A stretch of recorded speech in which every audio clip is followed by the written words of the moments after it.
Join me, John Randall, at the North American Banking Company Minnesota Golf Show, February 13th through the 15th. It's your chance to try out the newest clubs and equipment from the biggest names in golf. Improve your game with free lessons and clinics from PGA pros. And when you're done, relax at the 19th Hole Lounge with your favorite post-round beverage. Tickets on sale now at mngolfshow.com. Save $3 with advanced purchase. Each ticket includes 14 free greens fee passes at area courses. Learn more at mngolfshow.com. The 2026 Minnesota Golf Show is swinging into the Minneapolis Convention Center February 13th through 15th, and we want your business on the green. With thousands of passionate golfers roaming the floor, this is your chance to get your brand in front of this quality demographic with a vendor booth or larger sponsorship. And this year's ambassador, NFL Hall of Famer and Viking legend John Randall. So yeah, it's kind of a big deal. Want in? Don't wait for your invitation to land in the fairway. Call Bernie Lauer at 651-632-6646 or email blaur@hbi.com before the best spots are gone. Josh Arnold. It's really, really good. Yep. Josh Arnold, investment consultant, brings you Garage Logic podcast number. What did I say it was? I didn't even write it down. It's 1697. A minute. 1697. Wow, how'd you guys do that? January 19th, 2026. 49 degrees on this day for a record high. That was in 1921. And it was 34 below on this day in 1970. Call Josh Arnold at 952-925-5608 for a free 48-minute consultation. Hail the flashlight king. And now, from the mayor's office above the boathouse on the east shore of Spoon Lake, it's Garage Logic with Chris Reavers manning Technology Corner, Kenny Olson from the Krabby Coffee Shop, John Haidt in the newsroom, and of course, the rookie. Here is your flashlight king, fireworks commissioner, and the keeper of common sense, your mayor, Joe Soucheray. Hi, how are you? Everybody good? Yes, sir. I'm grateful for the violently cold weather. What? Well, I think if it was June 19th and it was 80 degrees, maybe there would be a little more trouble in town. I think the weather keeps people sane and warm, and it's kind of ridiculous to go out now and freeze to death. My wife expressed that same sentiment last night.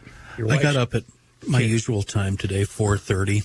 Got up to the office a little late, about 10 to 6. I had to do some snow plowing.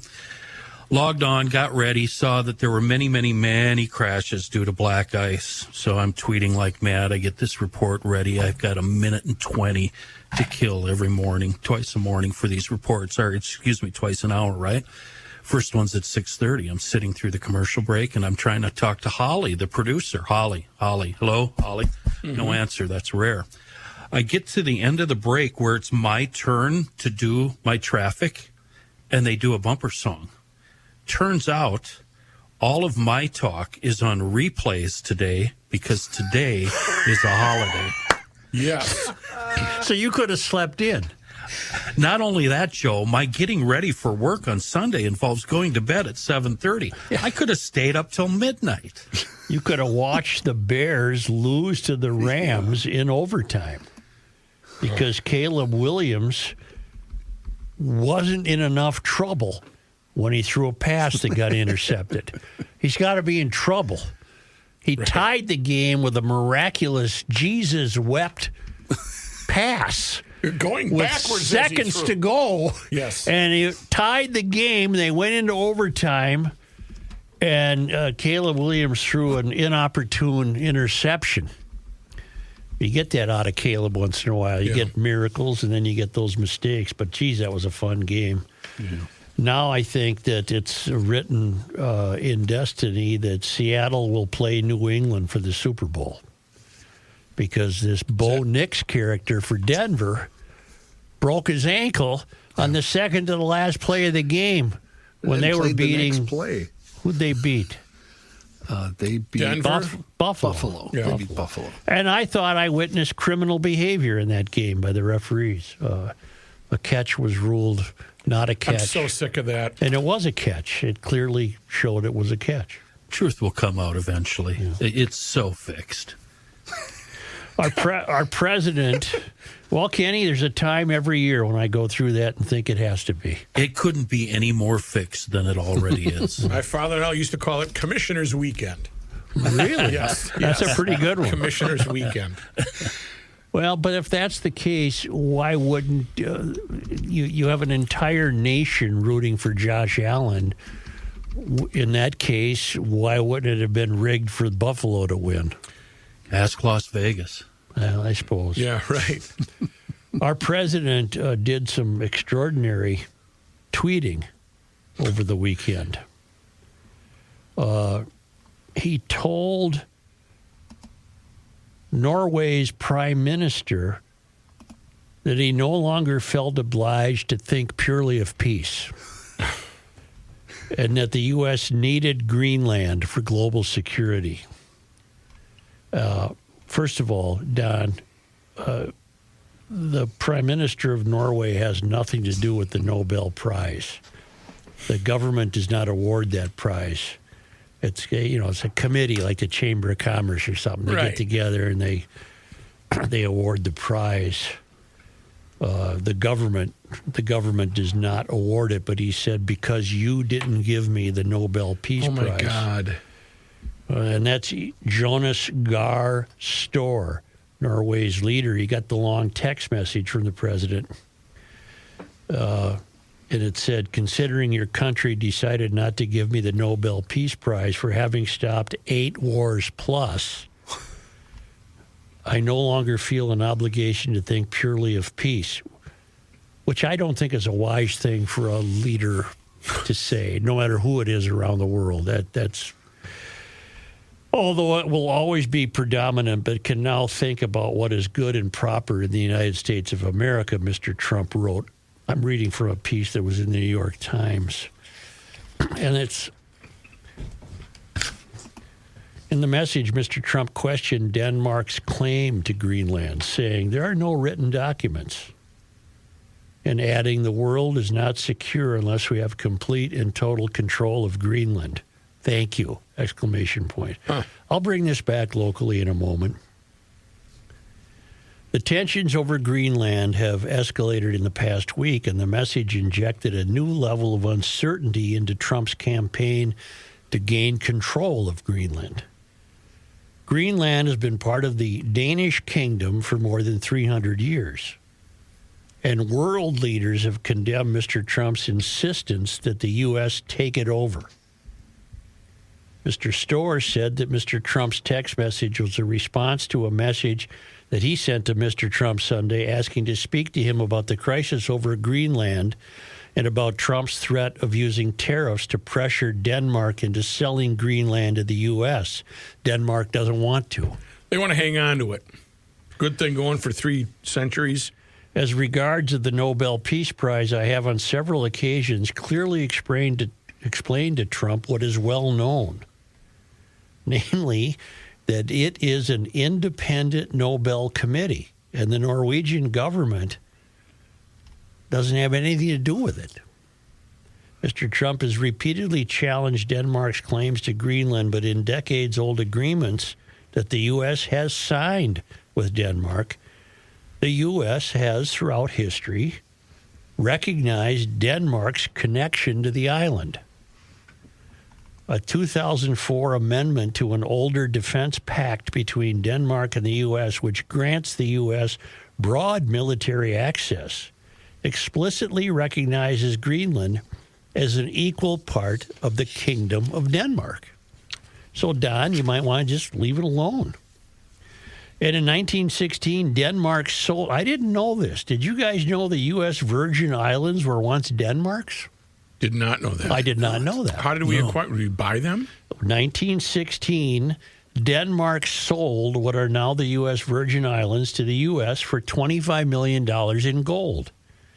In the treaty for that deal, a clause reads, the United States of America will not object to the Danish government extending their political and economic interests to the whole of Greenland.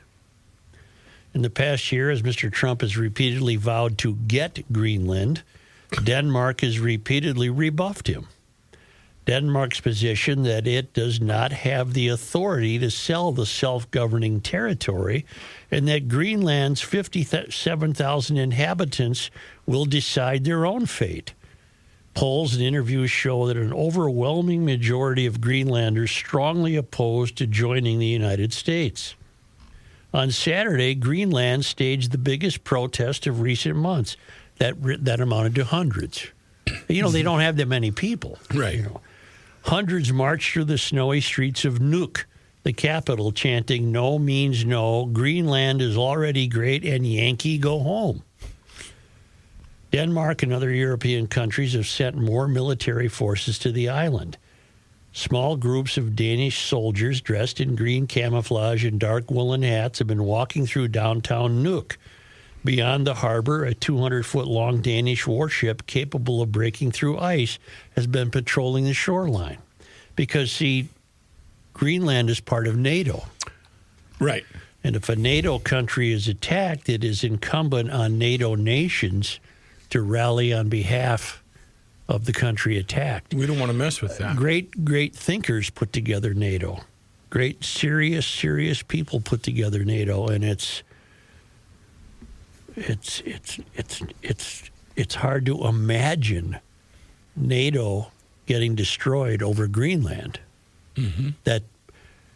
That could happen, depending how seriously Mr. Trump wants to pursue this. A much-anticipated three-way meeting last week between the U.S., Denmark, and Greenland, hosted by J.D. Vance in Washington, did not produce any breakthroughs. It was the first time Greenland has been included in such high-level decisions. Can you imagine the Greenland people got to be surprised? What the hell? We didn't know we were so desired. Just leave us alone. Right. What is this? Right. And Greenland officials saying that a working group has been formed to explore the possibilities for a solution. But the Trump administration said after that the two sides would begin technical talks on the acquisition of Greenland, a statement that raised even more concern in Greenland, in Denmark, and across Europe.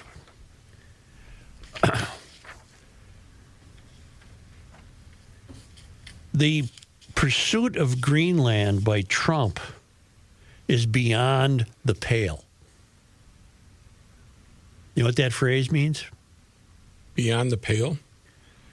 Basically, it means outside the accepted norms of behavior. Okay. I would submit it is outside the expected or accepted norms of behavior to just suddenly get up one morning and start tweeting that you want another country, that you want to, for what? It's a neat toy. It's already available to the U.S. for any military reason the U.S. wants. Isn't that the only thing we need? Yes, they've been nothing but fine neighbors up there. So has Denmark. Why irritate the people who have been our friends? Mm-hmm. Well, it's not just the population of Greenland that you're irritating. I mean, you're irritating like you Europe. Yeah, the whole of Europe. Beyond the Pale is often confused with Beyond the Pale, which is P-A-I-L. That's a thing you put water in. That's what I always thought it was. Pale is P-A-L-E. Beyond I want to know pale. the origins of that phrase. I'm going to give it to you. And while you're looking that up, I got it right here. Did you happen to read John Hinderaker's piece in the Powerline blog? He agrees with you, yeah, by the way. And he said the best thing Trump could do now, he thinks, my paraphrasing is Trump has talked himself into a corner. I believe so. And he says that Trump should, number one, stop talking publicly. Number two, lay out to Denmark and Greenland the military steps he wants to be taken, which they will certainly acquiesce. And he's right. I mean, whatever we need to do, they're going to allow us to do it, right? Of course. And I'm not buying this. Let me read what Jordy read. what wrote. Jordy writes, there's good trolling, bad trolling, and trolling that is in such spectacular bad taste that it does nothing except convince allies as well as enemies that you've gone completely bonkers. It's also lunacy for Trump to rant about not receiving an award for his actions in 2025 when the award was for 2024. At the rate he's going, he'll talk about nuking the Vatican if the Pope declines to repaint the ceiling of the Sistine Chapel with Trump murals, which used to be funny, but I could see him tweeting that. Hang on. Here's the deal. Before you lay it out, Joe, Yeah. before you lay it out, let's go to Conspiracy Corner. Okay, you love conspiracies. I thought I did, but not nearly to the extent you do. I'm looking for the conspiracy because to me, this is just plainly dumb. And I really want to know what the real true reason is. I can't believe it's ego. But, there's a sound argument for that. And I can't believe it's military. There's got to be something else. What is it? Blocking the revelations in the Epstein files? Yeah, I guess in Conspiracy Corner, you've got to look into virtually everything, don't you? Mm-hmm. Yeah. So give me more reasons. Because these two reasons just seem so, I don't know, obvious? That's the only reason I can come up with, because this is so arbitrary and so whimsical on his part. But look what it's done. It's got Europe all on edge. It's got us on edge. It's got Greenland on edge. It's dominating the news. It's taking all eyes away from this game that Washington's been playing, shuffling around the Epstein files. I either wish people would fish or cut bait on those. Either tell us what's in them or burn them. Do some damn thing. Get rid of them. Do something. Either tell us or shut up about it. Put it to bed. Well, that's a bad phrase for this situation. It really is. Beyond the pale, though, to me, his behavior is outside the norms. Is outside acceptable norms. No leader is, bad, dictator authoritarians have done this, but,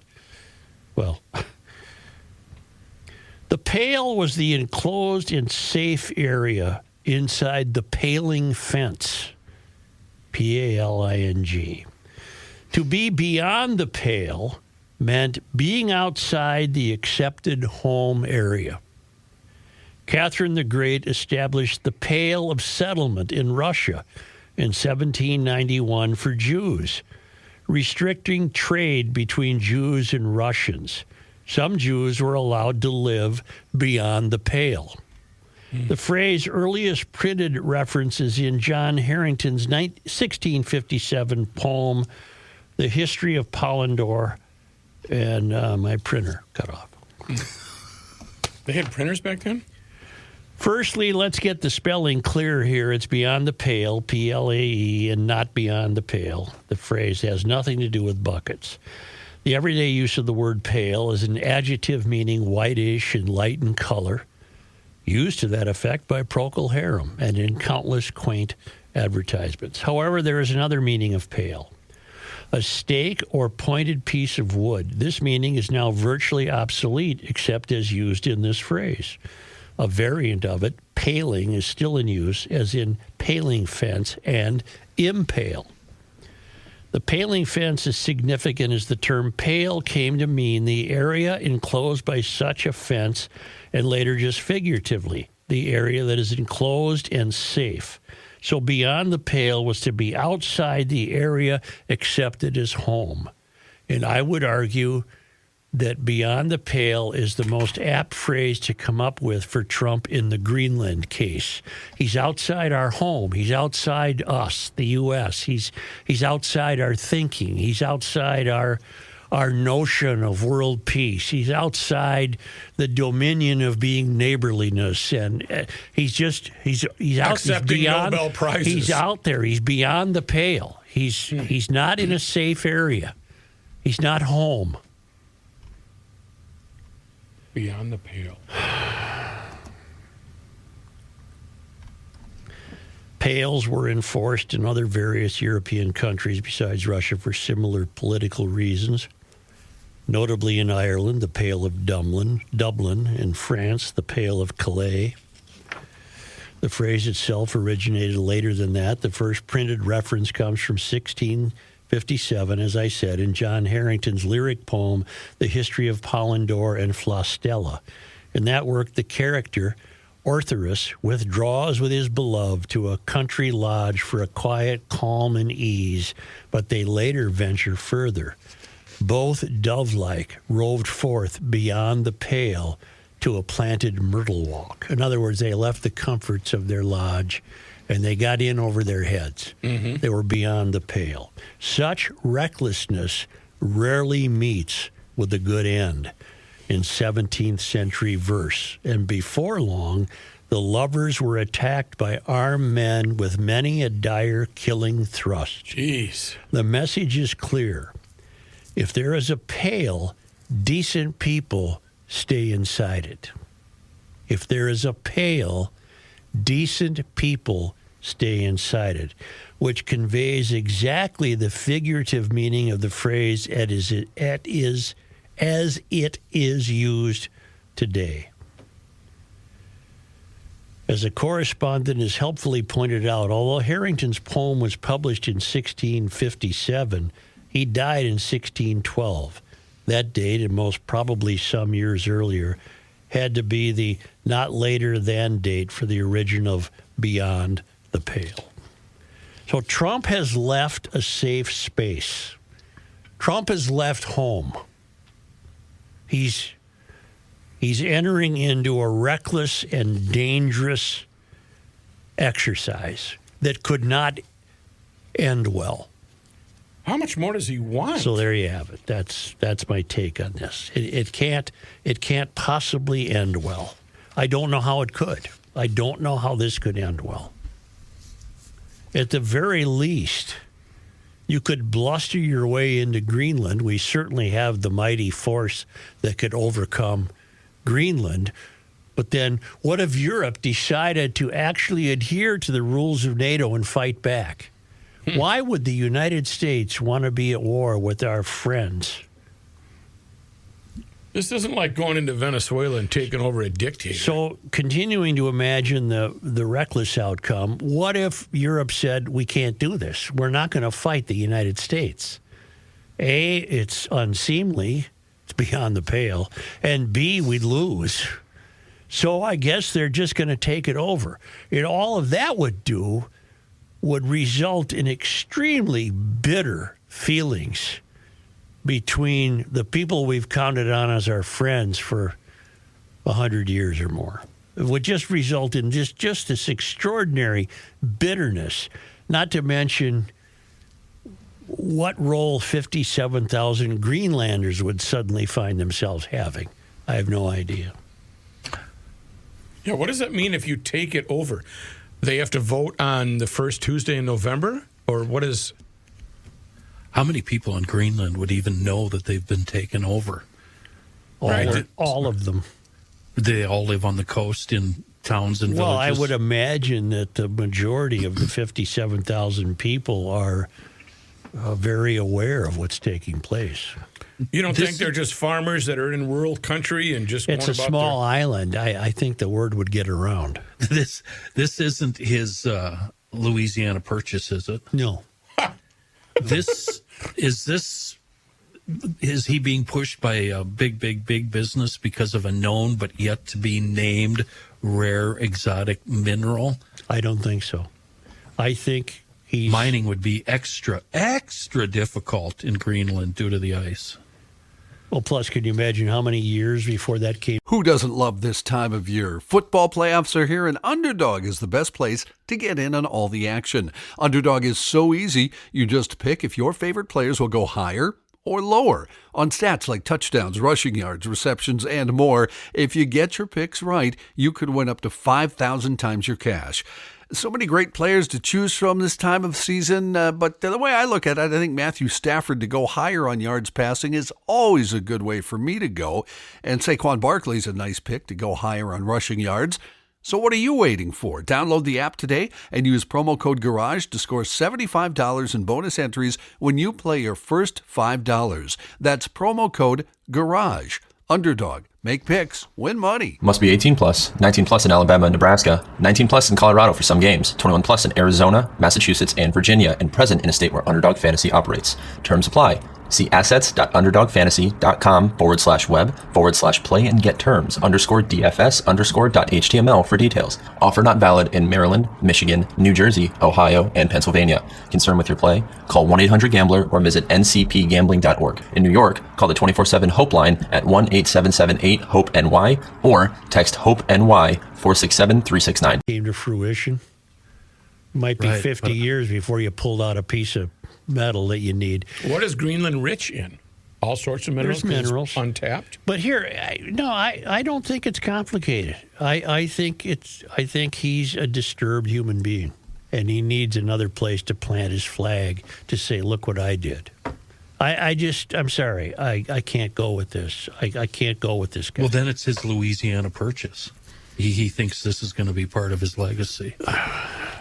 Well, but I think I think it won't be. I think it will be a part of his legacy that indicts him. Yeah. The question is, does he know? I shouldn't say that.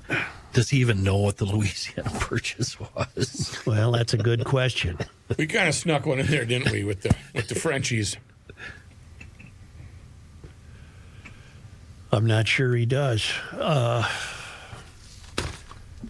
I think the most polite but meaningful way you can say it is he has left home. This is our home, the U.S., and he's treating it poorly. He's left home, which is another thing. I don't buy this idea. It's very popular among some of the nation's most popular radio hosts, for example. They're all buying what Don is up to. I can't. I buy some of what Don has done. I don't buy Greenland and some other things. I'm not buying Greenland.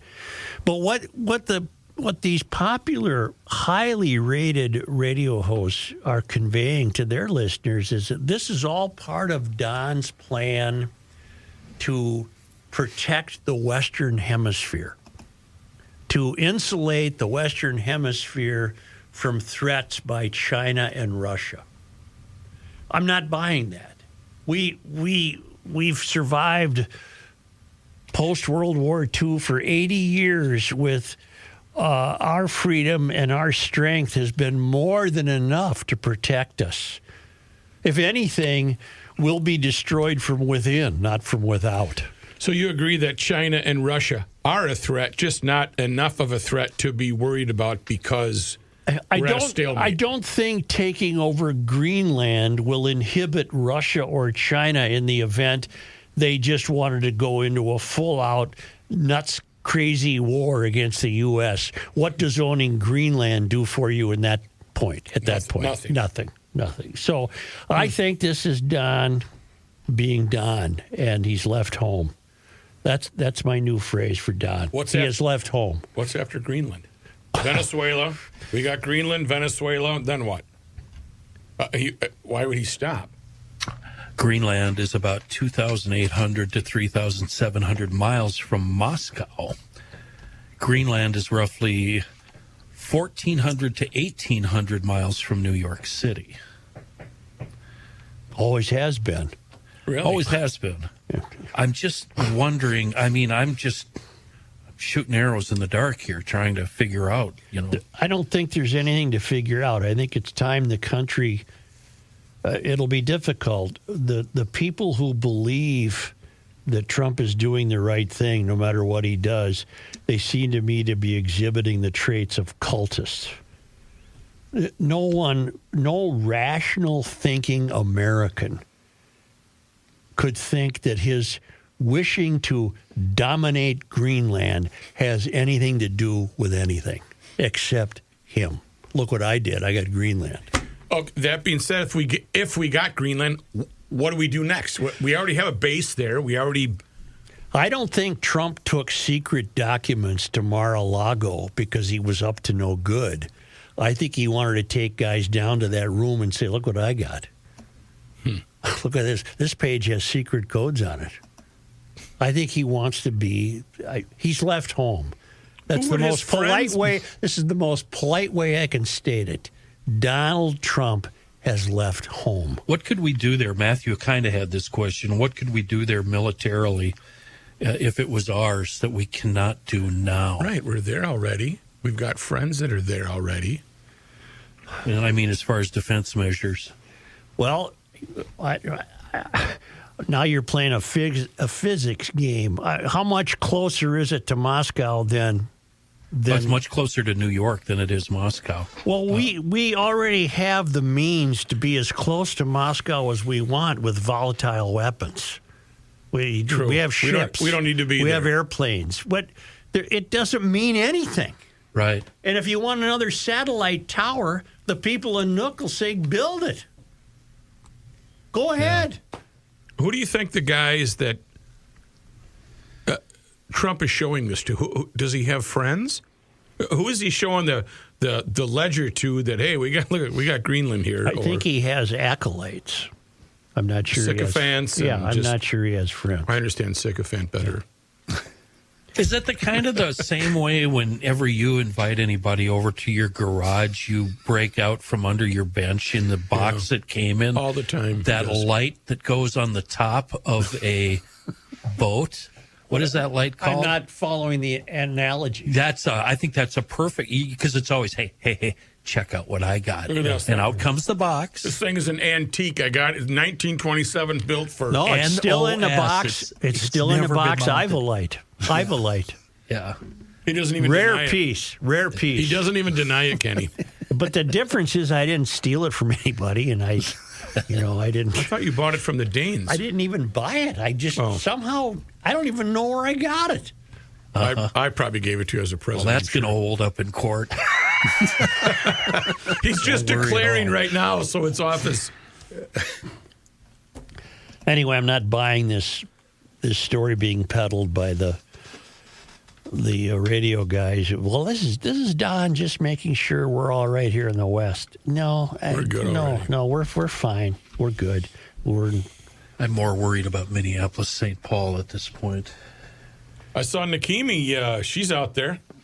Levy too much pounds Armstrong. Well, here's the That's deal. how somebody described her. Are you talking about the ice appearing at a church on Summit Avenue? I am. Are you familiar with that? I can't place it in my mind's eye. 1500 block of Summit? Off of Hamlin. Lexington is 1100. What's Hamlin? Hamlin is 13 or 1500. I can't picture a Lutheran church there, or a Baptist church, or any kind of church. It's called City's Church. I gotta look. I guess can you picture it, now Gabe? you're making me question. You can? Yeah. Well, then help me. Tell me where it is. What's the address? 15. He's looking it up.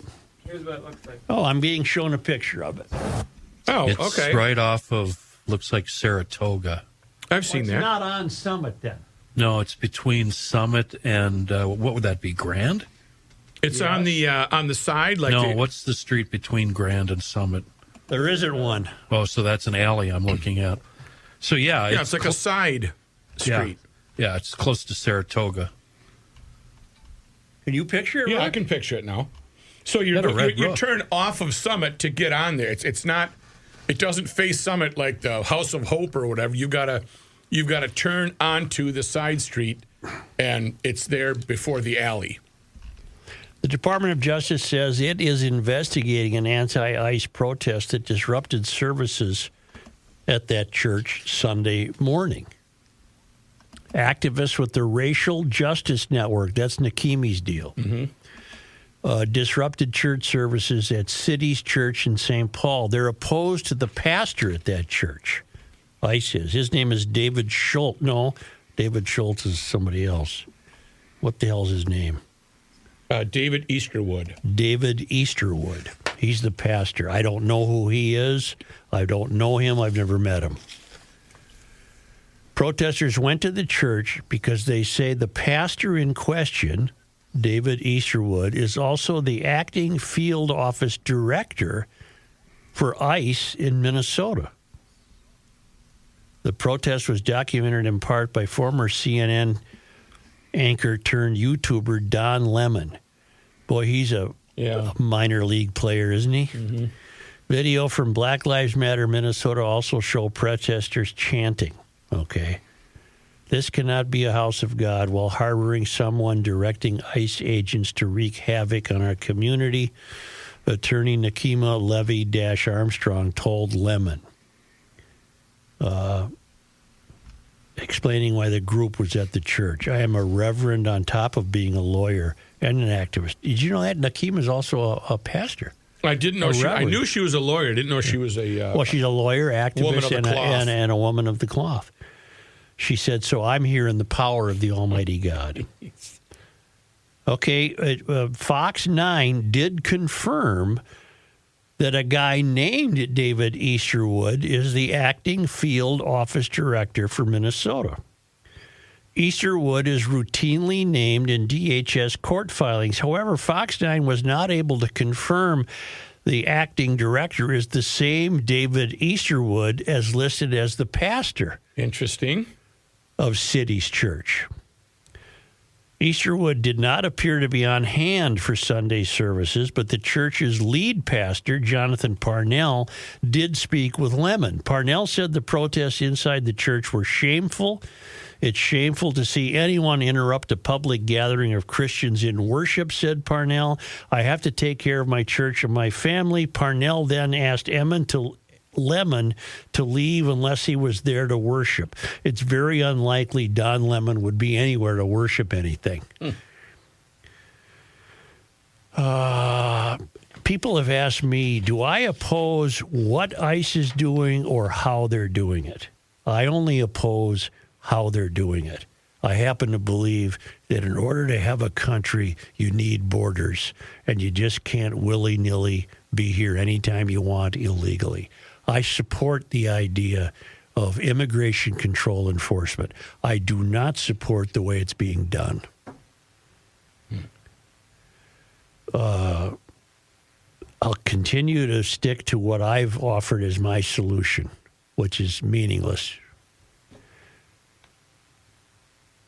Don't come to a town until you have a specific number of people that you wish to get. Don't tell anybody you're here. Do it and go home. I don't understand, and maybe my staff here can help me. Okay. I don't understand the need for this show of force on various streets. I do understand it. Basically, it's because a lot of times they're not getting cooperation from local law enforcement, so they're left to look for these people. That was going to be my answer. It's protection. But they've got no business showing up at a church. You can have your signs that say, I'm not happy, and go for a walk on Summit Avenue. So Thank you. When you're going down Summit. To which I would have rolled down my window as I drove by and say, which one are you? Yeah, which one I'm not happy. You're going north on Snelling Avenue. I'm walking north on Summit. You're going to take a right to go east on Summit. Yep. You'll go past the old IHM. Yep. And then the next street, Saratoga, is it the old Episcopalian church? It's you take a right. I got it. You'd see it. Yep, I got it. But that's what my point is. Why are they disrupting? Why are they fighting? Why are they throwing ice chunks? Activism is the perfect way for useless people to feel important. Can you imagine if somebody did that at a mosque? Oh my God! It shouldn't be allowed anywhere. Temple, any kind of synagogue, temple, a mosque, a church. It doesn't matter. Catholic, Lutheran, whatever. It just, to me, that's, oh boy. Hail the Flashlight King. Hail you on a Martin Luther King Day. From our friend Krista in Western Maryland. Yes, we remember Krista. Dear Joe. Okay, it's always to you. Nobody ever says anything to Rookie. Hey, to the Rook, guys. It's to the guys. Okay. Walz, as governor of Minnesota, has reached an all-time idiot level. Trump, as president of the United States and newly appointed co-owner of the Nobel Peace Prize and Kennedy Center, has lost his pickled and fermented in West Virginia's best moonshine mind. We, as a country, have reached an all-time low. And as a citizen of the United States and listener to the Garage Logic podcast, I have a lot to say about all of it. Why, you ask? Because on account of, you want to know why? I do. Why? Because I'm exhausted. I have tried to lead a good life. I have tried to be a good person. I have tried to help others when needed. I have tried to obey the rules. I have respected those in authority. I have raised kind, considerate, productive children. I have worked a full-time job for my entire adult life. I have paid my taxes every year. I have done exactly what's been expected of me, period. Like you and the guys, all I'm asking for is someone in public office to take my basic needs into consideration when they make decisions. You mentioned that the Trump versus Walz tour is an example of bad leadership on both fronts. Unfortunately, what constitutes bad leadership amounts to, boy, she's got a great point. Unfortunately, what constitutes bad leadership amounts to good politics. Both of these fools are adding numbers to their legion of followers and admirers without having to do much of anything except stir the damn pot. Walz has shifted the heat and focus away from the fraud, and Trump is bullying his way into causing World War III. All I know is I feel alone, stranded on a life raft, floating between two beat-up old pirate ships that are lobbing cannon fire back and forth, watching parts of each ship blow up. As we watch man after man get blown off the ship and drown in the shark-infested waters. Block those metaphors. Of course, those nice folks in Greenland would be happy to help, right? Signed, Krista. Well, I think that that's not an uncommon thought expressed by GLers. What the hell? Where is the grip we can grab to sense solidity and unison and belief and trust? I don't trust any of the players in this. None of them. I don't trust Walz. I don't trust Trump. I don't trust Fry, whose wife apparently worked for a law firm that handled a lot of the fraudsters. That's a different story. She made a quick exit. That's a different story. She made a quick exit. It's okay. Yeah. So aside from any, and I'm not wishing this, a terrorist attack, the likes of 9/11, what is going to bring this country together? I think Kenny referenced it a couple of weeks ago. What event? I can tell you what won't. Not taking over Greenland. Taking over Greenland won't. That's not going to help. Well, let's maybe that's the way to go about it. What won't help? Taking over Greenland won't help. Protesting violently ICE is not going to help. Nor will ICE running roughshod into homes and churches help. It's not going to help. Where the hell are we? Pretending fraud didn't happen in Minnesota. That's not going to help. Not going to help at all. You know who can help us is John Haidt. Really? John, what are you even holding on? Is this Martin Luther King Day? Happy Martin Luther King Day, baby. Maurice Nins, happy Martin Luther King Day. Do me a favor. Remember every January we would always get a Monday in January called Blue Monday? Yeah. Is it today? I think so, right? I think we look it up, Rook. Blue Monday. Don't stare at me. Look at your computer. Get your fingers moving. I thought it would be right there on your forehead. No. See if there's everything else up there. See if we have. Today is Blue Monday refers to the third Monday in January, dubbed the most depressing day of the year by a psychologist in 2005. I don't mean to indict the Reverend for that. I'm not suggesting it's a Blue Monday because of Martin Luther King. It just happens to be. Is the Martin Luther King Day always the third Monday of January? Yes. Yes. Well, then it's always Blue Monday. Yes. It's blue because it's cold. It's the middle of January. The holidays are done. You got all the bills to pay, on and on and on. It's called Blue Monday. I happen to think this morning was a gorgeous winter morning, and I was grateful to see it, and I was very happy. Well, it says it is said by a UK travel company, Sky Travel, to be the most depressing day of the year, taking into account weather conditions, and thus only applies to the northern hemisphere temperate zones. I mean, if you were in Tahiti right now, would you think it was Blue Monday? No, it'd be fantastic. It'd be nice, wouldn't it? Right, yeah. I'll take Blue Monday in Tahiti.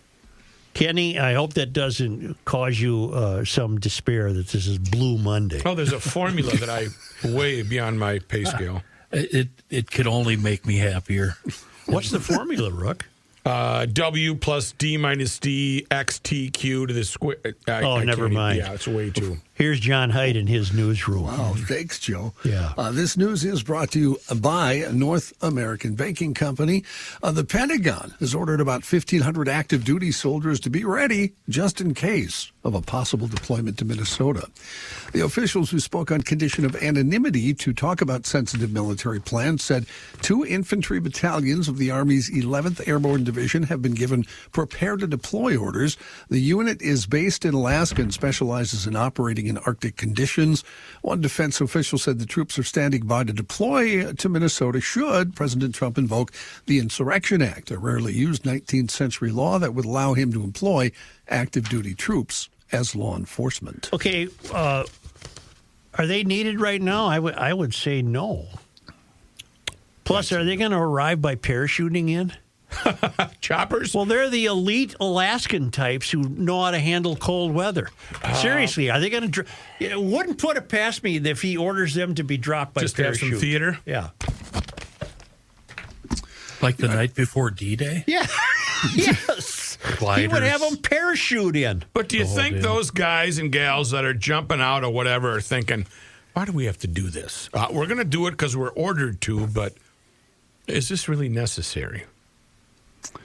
Matt, that's a good question. Maybe they're pondering that during their tea time. Like, coffee or tea. You mean tea as in drinking? Right, not golfing. They're not golfing. They're not golfing. No. U.S. Deputy Attorney General Todd Blanche said last night the Department of Justice will not be investigating the Immigration and Customs Enforcement agent who shot Renee Good, while also confirming reports it's looking into charges against top Minnesota officials for encouraging protesting. Speaking to Fox News last night, Blanche said the Civil Rights Unit of the Justice Department would not bow to pressure to investigate the shooting death of Good, who was shot earlier this month. If you watch Fox News, you get the Fox view of America, and if you watch CNN, you get the CNN view of America. On Fox, I have heard Good described as the woman who tried to kill an ICE agent. True. That's not what I saw. That's not what true. I saw. You'll even get, I didn't put it in the story, but yesterday before Blanche said that, Kristi Noem said they're going through normal channels to investigate it. No, they're not. So they said 2 different things between the Attorney General, or not the Attorney General, but the head of Homeland Security and the Assistant Attorney General within a space of 4 hours. That's right. So, I don't know. ICE agents raided the home belonging to a Hmong family in St. Paul and apparently brought out a grandfather, a U.S. citizen. Oh, come on. The Hmongs have been here for 100 years. They brought this guy out wearing a pair of boxers, a blanket, and a pair of Crocs. There you go. Cold for that, wasn't it? Quality outfit for watching football. Neighbors recorded the raid on Sunday morning on Case Avenue East and Greenbrier Street on the city's east side, with the detained man identified by his sister-in-law as Chogley Scott Tao.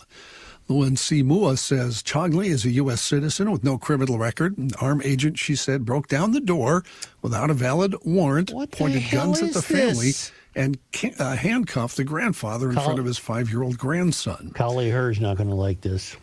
Chogley was taken outside in freezing weather, wearing underwear and Crocs, placed into an SUV, she said, and driven around for about an hour while he was questioned by ICE agents. Only after fingerprinting and running his information did ICE confirm what she thought should have been known from the start, that he is a U.S. citizen, had no criminal record. He was dropped back at home with no apology, she said, and no explanation. The whole arrest captured on video with a number of neighbors outside the home protesting during the detainment. Several news organizations have reached out to ICE for comment on Chongley's arrest. No word from ICE yet on the arrest. Beyond the pale. A 36-year-old man who was taken into custody by U.S. Immigration and Customs in Minneapolis has died while being held at a detention facility in El Paso, Texas, according to federal officials. Victor Diaz, a Nicaraguan national, was found unconscious and unresponsive. ICE said Diaz's death was being treated as a presumed suicide, but the official cause remains under investigation. ICE agents arrested Diaz in Minneapolis on January 6th on an immigration violation charge after federal authorities determined he was living in the U.S. without legal status. He was detained pending removal proceedings following a judge's deportation order issued in August of 2025. Diaz's death comes amid a larger trend of rising fatalities in federal immigration and detention. Diaz illegally entered the U.S. on March 26, 2024, encountered U.S. Border Patrol agents on the southern border, according to ICE. He was processed for a final order of removal on January 12th. Andrew Fee is a lawyer and researcher who documents fatalities in DHS custody. He said with that death, 38 deaths in ICE custody have been confirmed since January of 2025. Two major downtown St. Paul hotels are temporarily suspending operations, citing elevated safety and security concerns. The St. Paul Doubletree Hotel posted signs on the doors yesterday notifying the public it's temporarily suspending operations. Just blocks away at the Intercontinental St. Paul Riverfront, posters read, "We are temporarily closed for business until further notice." Mille Lacs Corporate Ventures, which owns both properties, said in a Facebook statement, the safety and security of all guests and employees is always their top priority, using language similar to what was posted on the doors. You know, aside from all its other troubles, this presence of ICE and the way they're behaving, it's killing business. 100%. Businesses are getting, it's like COVID. El Burrito It's Mercado, like COVID. Robert Street is hurting. And we only got 2 hotels in St. Paul, right? Right, yeah. In a statement released Sunday, the governing body of the state fair, the Minnesota State Agricultural Society Board, announced it had voted to keep ticket and parking prices at the same level as 2025. Well, I'll be damned. Come on, no There's money some grab news here. now. There's some news. Let's go. At the same time, the board approved $67 million of investment to improve the state fairgrounds and programs. In case you're wondering about those prices, pre-fair discount admission tickets will still be August 17th. Will still be $17 through August 26th. As opposed to 20, right? Yep, fair to regular admission. If you walk up to the gates during the fair, it'll cost you $20 if you're an adult, $18 if you're a senior or aged 5 to 12, and kids under 4 are always free. Promotional day discounts offered on opening day, August 27th, Seniors Day, August 31st and September 3rd, Military Appreciation Day, September 1st, and Kids Days, September 2nd and 7th. On-site car parking, $25. That'll remain the same. I accuse the fair of no misuse or wrongdoing, but where is $67 million being poured into? Is it for Marjorie Johnson's new building? That would be money well spent. I still say there's somebody on Jupiter Island going to the mailbox and there's a great big check in there. I know Hammer always said, no, it's not the case. It's all on the up and Hammer, up. come on, Yeah. I would hope. I hope it's Hammer. Yeah, right. I would hope that it would be in the form of cash. Well, just in one of those briefcases that you got to untraceable. Based on what you now know about the state of Minnesota, wouldn't it be fun to peel back the layers of the what's the fair, John? Minnesota what? Agricultural? What was that in your lead? The State Agricultural Society Board. Saying it went to Eastern Africa? Wink, wink. Wink, wink, nudge, nudge. Why don't we take a quick break here and let's hear from Mr. Kenny Olson. I, too, get emails, and I want you to check out this email from GLer Sean. I've never seen this tip on seafoamworks.com. Joe, you might want to pay attention to this because this could affect you. Hi, Kenny. I wanted to let you know of another use for deep creep. I have an old flagpole that I mounted my bird feeder on top of at my bedroom window height. To my surprise, I found a squirrel sitting in my feeder eating all the bird seed. Scared him away. Then I sat back and watched to see how it it got to the feeder, sure enough, it just wrapped its legs around the pole and shimmied on up to the feeder. After thinking things over for a few minutes, I decided to try deep creep and sprayed down the pole. The children and I enjoyed a day of watching squirrels jump onto the pole and slide down to the bottom. Problem solved. Thank you, Deep Creep. Thank you, Sean. And I think if you go to seafoamworks.com, you're going to see a lot of products, a lot of tips. But I don't think you're going to see this one. And after hearing about this, the roommate sprayed some on one of her bird feeder poles, and we've had great fun mocking squirrels here at Jackass. That's wonderful. Yeah, you got to take it out and spray those poles down. Probably works better when it's not so cold, but hell, try it anyway. See, mine are jumping from the house onto the feeder. Oh, I don't know where to spray. Deep Creep won't help me in that case. I have to put it on a pole so I can do this. Don't you wish you could use shotguns right there in your neighborhood? It'd be tough in the city, Kenny. Anyway, Deep Creep, it's just another wonderful product from our friends at Seafoam. There you go, John. Thank you, Kenny. In national and international news, Russian President Vladimir Putin has received an invitation to join the U.S. Board of Peace for Gaza. That according to the Kremlin. Kremlin spokesman Dmitry Peskov said Moscow would study the details of the proposal to join the Peace Council created by President Trump. The Board of Peace is seen as a vehicle for maintaining a fragile ceasefire between Israel and Hamas and to oversee the reconstruction of Gaza after their protracted conflict. The president has reportedly invited a number of world leaders, including Canadian Prime Minister Mark Carney and Argentinian President Javier Milei, to join the Board of Peace for Gaza, which would be part of the larger Board of Peace. Several other nations, including Hungary, India, Jordan, Greece, Cyprus, and Pakistan, confirmed invitations. However, the Trump administration reportedly wants nations to pay $1 billion to remain on the board in perpetuity.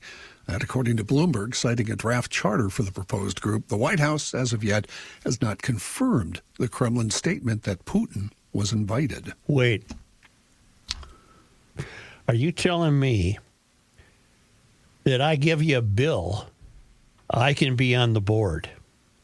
And he even invites Putin, who is at war with Ukraine, to be on a peace board for Gaza. That's correct. I heard that right? Yep, you heard that exactly. Okay. Correct. Clarification. Okay. President Trump, as you talked about earlier, Joe, is now claiming one reason he is pushing to acquire Greenland is that he didn't win the Nobel Peace Prize. That, according to a text message he sent to Norway's prime minister over the weekend.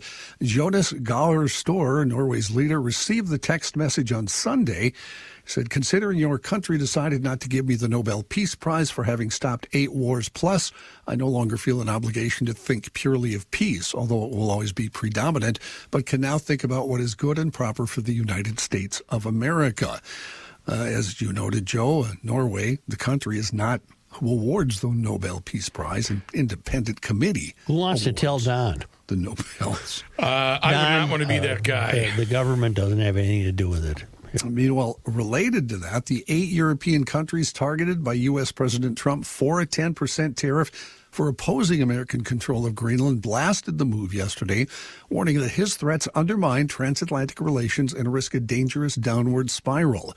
The joint statement by some of America's closest allies signaled a possible turning point in the recent tensions over sovereignty and security, nearly 24 hours after Trump's threat on Saturday.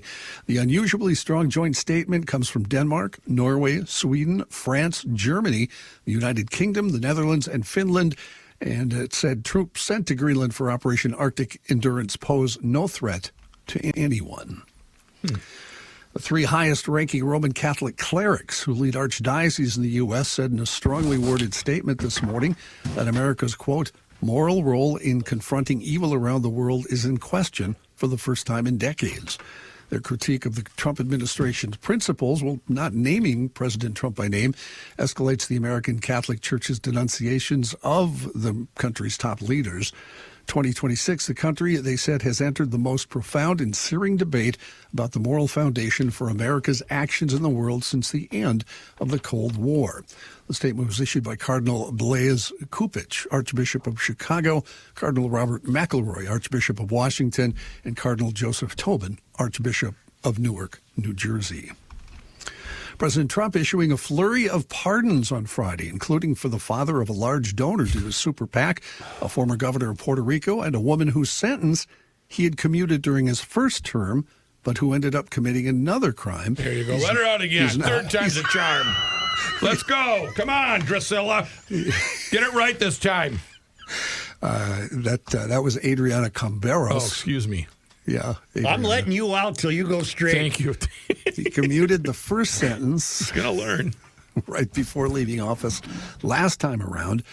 And then she was convicted once again with her brother in another fraud case. He now has commuted that sentence. Also, the Camberoses were among 13 pardons that he issued, along with 8 commutations. An additional pardon was announced Friday for Taryn Pizer, a resident of Puerto Rico and California, who headed the Miami-based healthcare company On Track. Pizer had been convicted and sentenced for 42 months in prison and fined $5.2 million for engaging in insider trading schemes to avoid losses exceeding $12.5 million. Why should he be pardoned? I don't know. Okay. A story for you, Joe, and Kenny, also for you. I know you guys love this one. A surge of whistleblowers, new congressional mandates. Surge, yeah. And that's right, sorry, my bad. Mm-hmm. And mounting political pressure are pushing the U.S. toward what insiders say could be its first true UFO disclosure in 2026. It's coming. It's coming. It's coming.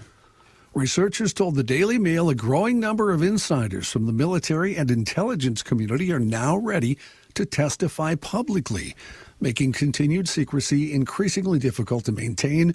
That pressure intensified after the November 2025 release of The Age of Disclosure, a documentary featuring 34 current and former U.S. government military and intelligence officials discussing an alleged decades-long UFO cover-up. The film's director, Dan Farah, said in its revelations they've placed the issue directly on President Trump's radar, reinforcing his campaign promise to declassify what the government knows about unexplained aerial phenomena. At the same time, Congress has moved to force transparency through the 2026 National Defense Authorization Act, which mandates new briefings on UAP encounters dating all the way back to 2004. Whistleblowers like David Grush continue advising congressional caucuses into 2026, adding legal and political weight to calls for disclosure. Grush is a former U.S. Air Force intelligence officer and a decorated veteran who became a prominent whistleblower, alleging the U.S. government possesses secret programs for recovering and reverse engineering crashed extraterrestrial spacecraft, including non-human biologics. You go first, Joe. I'm hopeful that we're going to get the full story. I think this is the year. I know I said it was last year, but they didn't need it last year. This year is needed. They'll use it. Not only do I agree with you, I'd like to take it further.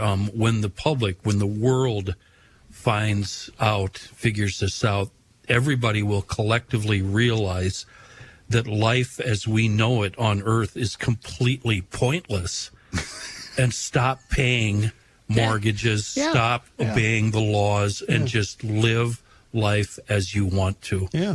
And if you don't like it, F you. Whoa. Well, it's happening. Okay. It's because happening. we do not control our own destiny. Those still controlling their own destiny might need attorneys. They might need legal help in the event of a car accident, for example. Bradshaw and Bryant will help you. Insurance companies and adjusters can be tough to deal with, so you need a team. Let Mike Bryant handle it. They'll explain your rights, represent you, help you through a tough time. Mike is one of the super lawyers in Minnesota. I hope you're never in an accident, but if you are, call Bradshaw and Bryant at 800-770-7008 or go to minnesotapersonalinjury.com. Your case evaluation, of course, is free. And don't be part of the problem. Don't text and drive or drive distracted. That's just common sense from Bradshaw and Bryant.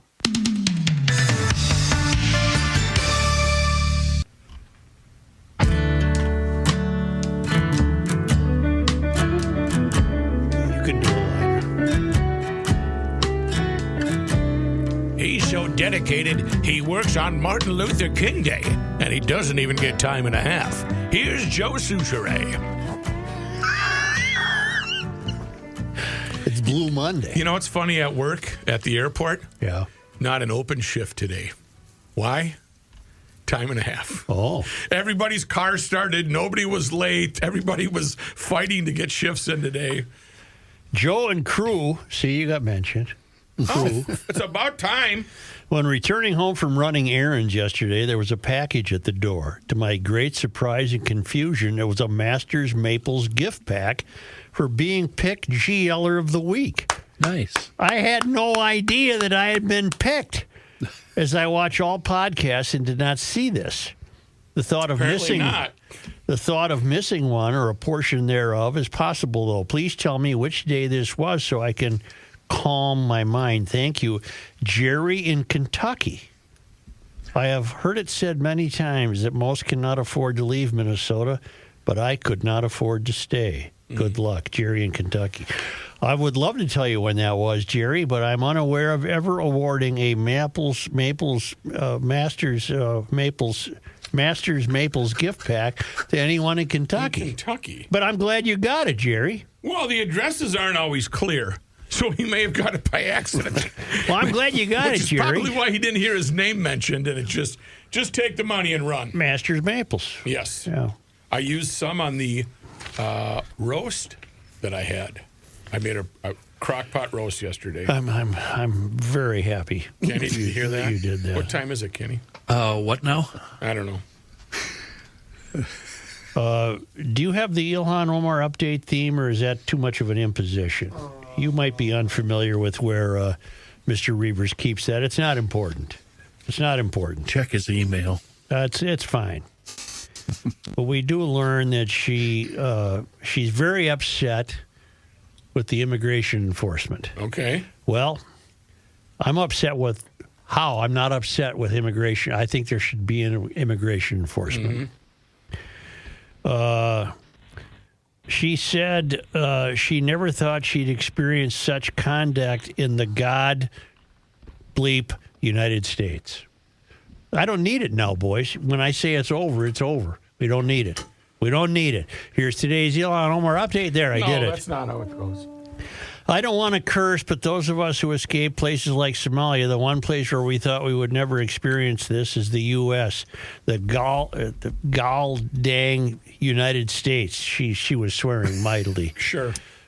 She said at a Democratic field hearing in St. Paul. Oh. Where called Kidnapped and Disappeared Trump's Deadly Assault on Minnesota. And we should all be ashamed that this is the United States that is allowing for this to take place, and it is being broadcast to the rest of the world where people are calling and saying, "Are you sure this is America? I am ashamed, and we must do everything we can to bring back the America we all escaped to." Okay. May I? Gabe, you've made one mistake today. That's listening to Joe when he says he doesn't want it. That's when you play it. Right. Always. Yeah. Right. That's defy Joe. He doesn't keep it in here as Ilhan Omar update. Oh, so you didn't even find it? No, he does not keep it as that. Yeah, it's in his email. That's an inside joke. And then you've got people very upset that Ilhan said these things. I don't blame him. No. I think the best way to look at this, and I think it's stumbled upon, right now, for a variety of reasons, the country does not feel like home. Does that make sense? Yes, and I can't stand watching the news, whether it's ABC or Channel 5, going right to the streets of Minneapolis. ABC and Channel 5 are the same. Oh, you mean the local whether or the it's national or local. Yeah. It's the same Minneapolis in the streets. I'm embarrassed by it, and I'm nervous about what's their cutoff when ICE is gone, or are we just going to keep protesting because President Trump is still in office? There are many states in the United States that have tens of thousands of more illegal immigrants than Minnesota.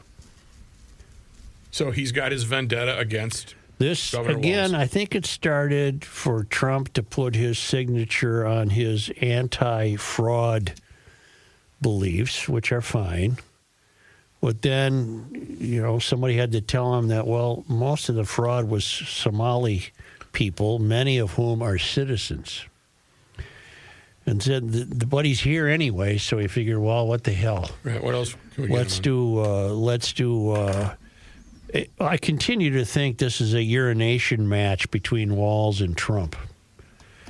Now, where it takes a turn is beyond me. If we literally have 1,500 new elite ICE soldiers arrive here, perhaps parachuting onto the Nicollet Mall, I think we're in for I don't know what we're in for. But it doesn't feel like home, whether it's Greenland or this. It just doesn't feel like us. It just doesn't feel like us. Will the NFL playoffs or the Super Bowl? And I know what the answer is going to be. I'll get back to you in a moment. Okay. I'm sorry. No. I know what the answer is going to be, and that is, this is what unraveling the mystery looks like. Well, no, not really. What does seizing Greenland have to do with the mystery? What is yanking a Hmong guy out of his house who's been a citizen here, and he's all he's got on is his briefs and some clogs, or what do you call those things? Crocs and a bathrobe. Why? And you didn't have a warrant. What are you doing? Why aren't they better prepared? What is this? Why aren't they better prepared for Mr. Hugh Lee? That's why I say I'm not opposed to what you're doing. I'm opposed to how you're doing it. You had no right to disturb that Hmong guy. None. Well, that's what I mean by elite forces. If they think they did, tell us why. If they think they did, where was the warrant? Tell us why. Yeah. Tell us why that happened. It just doesn't feel, it feels beyond the pale that we've left our safe space and we're out in reckless territory that is not safe, particularly with Greenland, because the world implications of that are astounding. The geopolitical implications because some people will finally come to their senses and push back against Trump if he goes for the Greenland deal. Maybe even some of his own party might say, that's it. I've taken all I can take. Greenland is so out of the realm of possibility for any American, let alone the Republicans. It should just be, calm down. We don't need Greenland. Somebody's got to get to them. Yeah. Ooh. Well, no. What happens if, and this is the part that scares me, you talked about it, Joe, a little bit. Everybody sent troops there already, France, Great Britain, etc. Yep. So let's say for some reason he decides to go in there militarily. You're going to shoot a Frenchman? We can't fight. We can't fight against French, British, and can we? And what are they doing there right now? Exercise? I mean, what are they? They're sitting around Nook. Yeah. Yeah. Nook. I don't know what there is to do there. Nothing. It's a giant rock. Not a lot. Oh, well, this is certainly upbeat. 2 battalions have been put on alert for possible deployment here. 2 battalions from the 11th Airborne Division. The 11th Airborne Division is stationed in Alaska. It is reportedly one of the Army's top infantry units and plays a key role in deterring China in the Pacific. See, I would prefer to have them remain performing that task. Where they are. I'll keep China at bay. Right. And the Ruskies. Their deployment, should it occur, would be to support federal law enforcement in Minneapolis as protests continue across the Twin Cities. Okay. And these guys are parachuters. I wasn't making that up. I don't deny that they're guys badass. And women. However, one official has told ABC News that Trump has not yet decided whether those paratroopers would be deployed. I'm serious. For all I know, they only arrive by parachute. Yeah, I can see that. We are taking prudent steps to prepare active duty Army forces. The administration official said that doesn't mean they will deploy. We are preparing options. The president suggested he might enact the Insurrection Act, a federal law that allows the president to deploy the military on U.S. soil to suppress domestic violence. It was last invoked in 1992 during the Rodney King riots. Rightly so. HW did that. Trump later walked back those comments Friday, stating that he did not think there was any reason to enact it on Friday. Meanwhile, the Minnesota National Guard has mobilized under the direction of Walz and is ready to assist local law enforcement if needed. I would imagine Trump could argue that he doesn't trust Walz, therefore he doesn't trust the Minnesota National Guard, therefore I'm calling the Insurrection Act. No, don't do it. Don't do it. It's not necessary. It's not necessary.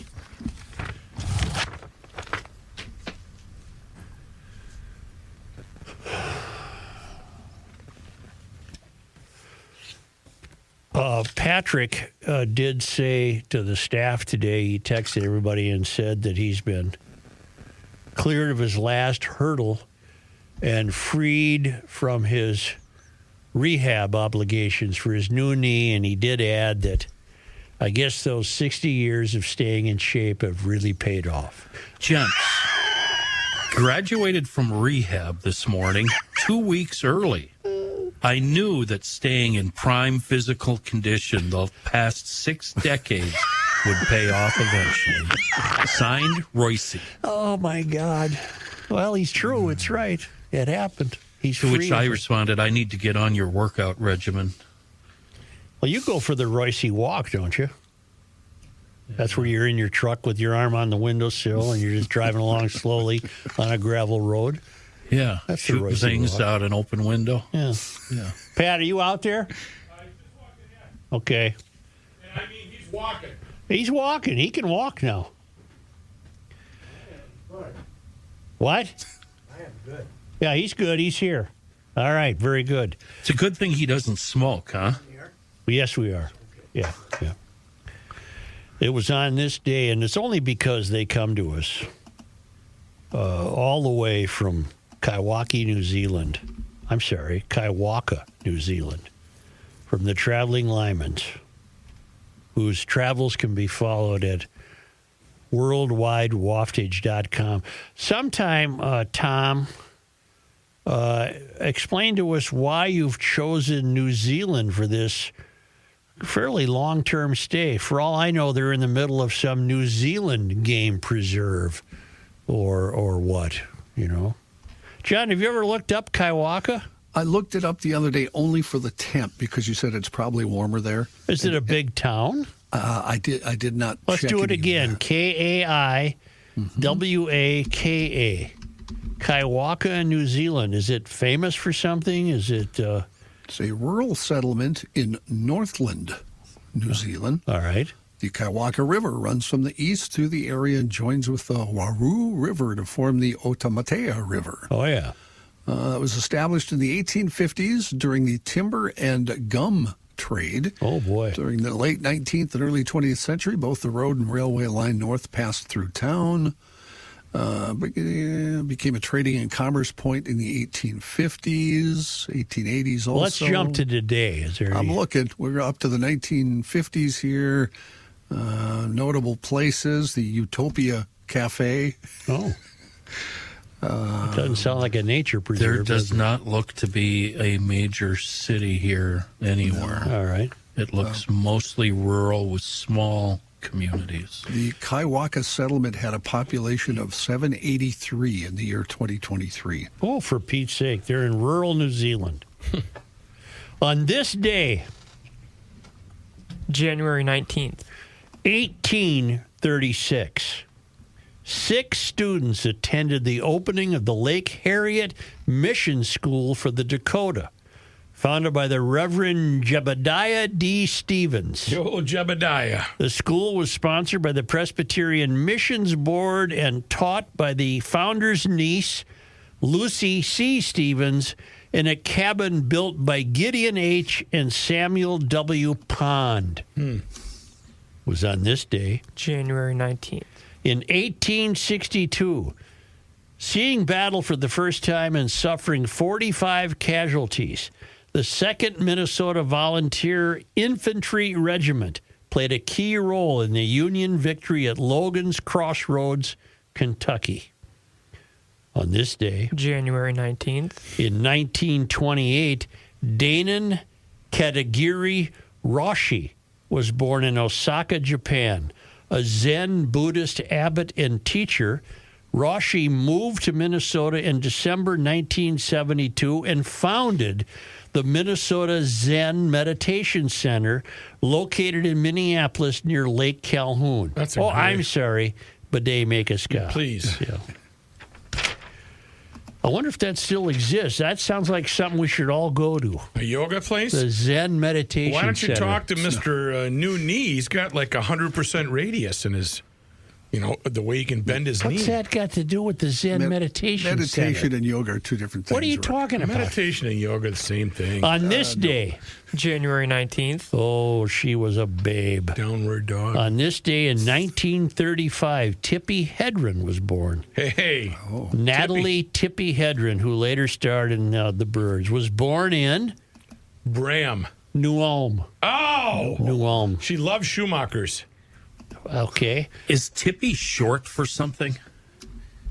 Well, it's not short for Natalie. Where's that name? Yeah, I don't know. Somehow you Tippi could get come from? Natalie Tippi. How's Natalie spelled? Natalie. Well, there's an H in hers. Nathalie. Nathalie? Nathalie Tippi Hedren. Well, maybe I'm wrong. On this day in sports disappointment history, I'd feel January uncomfortable 19th. calling anybody Tippi. Tippi, that Hey, Tippi, how you doing? If she was a hockey player, what would you call her? Tips? Heads. Heads? Hedren. Heads. Hetty? Heads. Hetty. It's got to end with a long E sound, like Mikey, Johnny. Tipper Hetty. Gore. Was Tipper short for something? Tippy Tipper. Tipper Gore. Tippy Toes. On this day in sports disappointment history, January 19th. well, on this day in 1969, John Muckler was fired after 3 months as the coach of the North Stars. Was Tipper Gore the one that Al pretended to go to Wendy's with her before they were, to show that they were just blue-collar people? Or was that another presidential candidate? Their first date was at a well, maybe that was the John. No, that wasn't them. It was You the guy that okay? came later. Yeah, don't you remember that? They went to Wendy's to prove, and it was bullshit. It's having a vague memory. Wasn't it Michelle and Obama? They all went to Wendy's and got burgers. Right. And they all, hey, It could have been anyone. They'd all do it. Could have been anyone. Yeah, Ray. Could have been anyone. Yeah, Ray. Yeah. All right. Thank you, GLers. Please, thank you. Please, thank you. Whatever. Hey, how you doing there, How cowboy? are ya? Tiger me, tiger. All right, folks, you're going to go to garagelogic.com. Why would you go there? Well, you want to see what's going and what's the latest goings on in Garage Logic. You can join the town council. You can also go to YouTube and subscribe to Garage Logic so you can see our big, fat, ugly mugs in action and the disdain for any time Kenny says something stupid, we just roll our eyes. You can check all that out on YouTube, but you need to subscribe. Once again, YouTube and garagelogic.com, serving you, the citizens of Gumption County, each and every day. Mayor John. What's up, baby? You graduated. It is time once again that we check in with our guy, Mr. Money Talk. Josh Arnold is with us once again right here in Garage Logic. And now is the time for you to do the same. So do not delay. Do exactly what I did and pick up that phone and dial 952-925-5608. That number once again is 952-925-5608. When you call that number, you're going to get Josh. And he is there for you for that free, yes, I use the word free, 48-minute financial consultation with absolutely zero obligation. And he will always give you the straight talk. He will never give you the sugar-coated advice. And he is on the line with us once again right here in Garage Logic. And Josh, a question for you, because you and I have had conversations over the years, and I've always wondered, what would you give advice to, whether it's a first-time investor, a long-term investor? What are some of the general principles that you try to apply in terms of investing? The easiest answer, Chris, growth will out. Growth will out. Invest for growth. Most people would say, Josh, if you buy growth, aren't you paying up growing companies?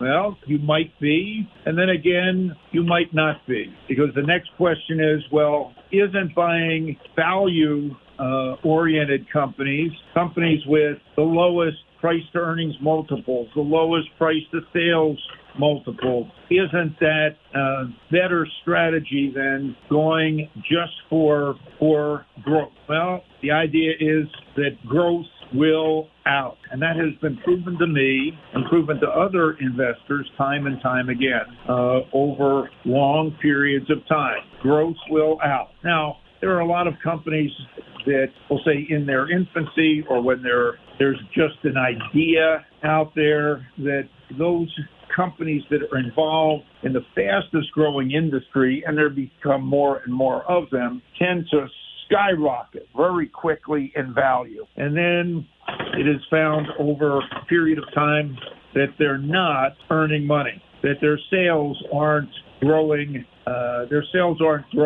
Something has stalled out. And these stocks, which have been, we'll say, rocket ships, crater and fall to earth. And the winners, sometimes out of that group, are those that have had the staying power and really do have growth, do have an idea, do have products or services that are in demand, and they start eventually moving ahead. There, of course, are those companies that are very steady growers, that have, again, products and services that people want, people need. At some point, yes, these companies do have a mature industry or mature in terms of their growth, and the growth slows. These companies then pay out dividends at a higher rate or end up buying back shares, another form of paying investors for them. If I look at an old growth company like Coca-Cola, which I have talked about for many years, a very slow, old growth company.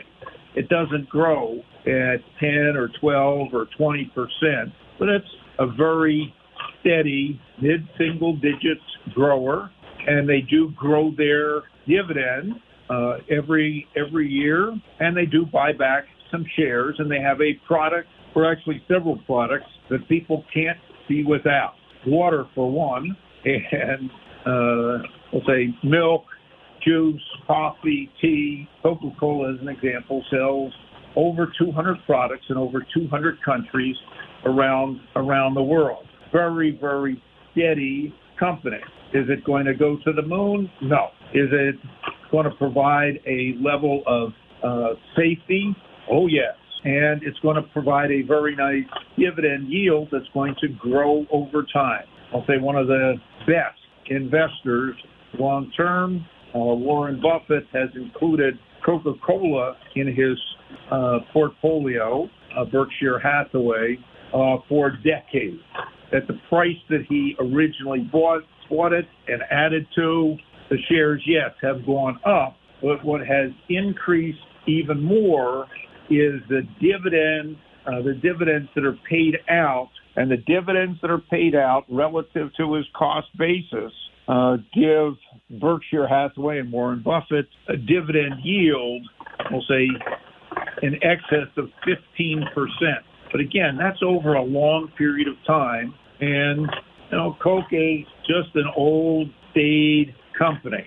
On the other hand, a company that started growing fast, faded, came up with new products, saw the growth accelerate, and then would fade, then come back with newer products, and now just is, I'll say, is one of the largest companies in the world, and they provide a product and service that people really can't be without. That is Apple. Apple now has 2.4 billion iOS users. and at least 1.5 billion iPhone users. And if I look that most people are going to be replacing their phone every 4 to 5 years, and when they replace the phone, they're going to need more memory, need more storage, and they'll probably get more services from Apple. Is no longer growing at 20 or 25%, growing at a single-digit rate. But Apple does buy back shares and does increase their dividend and has a product or service that people can count on and generates a tremendous amount of cash flow. I'll say so much cash flow and so much cash that the countries in which Apple operates, the governments all want a piece of Apple's business, and they attempt to go after Apple as a monopoly. That said, Apple is a very, very steady growth company, and even with all the fluctuations and worries that, we'll say, analysts have over the next iteration of the iPhone, this company could continue to perform on a very, very long-term basis. That's an example. Both Coke and Apple are examples of first faster growing companies and then companies that become steady growers. And those are types of companies that for longer term investors you should look at. Growth will out. That is, I'll say, the biggest bit of advice, Chris, that I could give any investor. The other piece is always keep cash available, because inevitably in any given year, the market is going to pull back 5 to 10%, 3 to 4 times during the course of the year. And having cash available to add to positions is beneficial. Now, in putting together any portfolios, for myself or my clients, and my money is in the exact same spots that my clients' money is in, I'll say we go in together and out together on new purchases. My focus always has been companies around the internet, companies involved in leisure, China-related businesses, without necessarily being in China, because that's still faster growing part of the world, real assets such as real estate, and to keep a portion of money available for short-term trading or for opportunities. And by, we'll say,